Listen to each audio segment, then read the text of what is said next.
నేను అరుణాచలం వెళ్ళినటువంటి మొట్టమొదటిసారి గిరి ప్రదక్షిణం ఎలా చెయ్యాలో కూడా నాకు తెలియని రోజుల్లో నేను ఎలా గిరి ప్రదక్షిణం చేయాలి, నాకు ఈ క్షేత్రంలో ఇంతకాలం ఉండాలి అని ఏమీ తెలియక నేను మళ్ళీ తిరుగు ప్రయాణం ఏర్పాటు చేసుకొచ్చేసాను.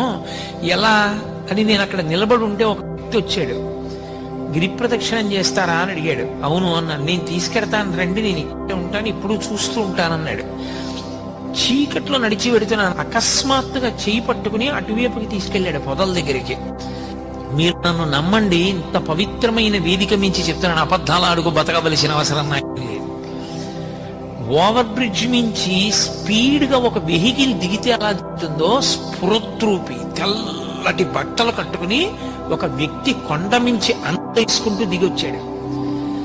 మీరు ఇక్కడే ఉండండి అని నన్ను తీసుకెళ్లిన వ్యక్తి దూరంగా వెళ్ళి ఆయనతో మాట్లాడాడు. నాకు ఒక్కటే కనపడింది, ఆయన చేతి గోళ్లు మాత్రం ఇలా వచ్చి ఇలా తిరిగి ఉన్నాయి. పెద్ద పెద్ద గోళ్లు ఇలా తిరిగిపోయి ఆయన, నేనంత దూరంలో నిలబడి ఉండగా ఈ పక్క నుంచి ఆ డొంకల్లోంచి నడిచి వెళ్ళిపోయాడు. మెరిసిపోతున్నాయి పాదాలు.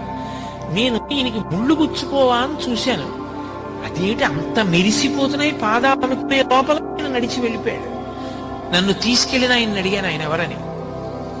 ఒక సిద్ధ పురుషుడు, అంతకన్నా మీకు ఆయన గురించి ఇప్పుడు అర్థం కాదు అన్నాడు.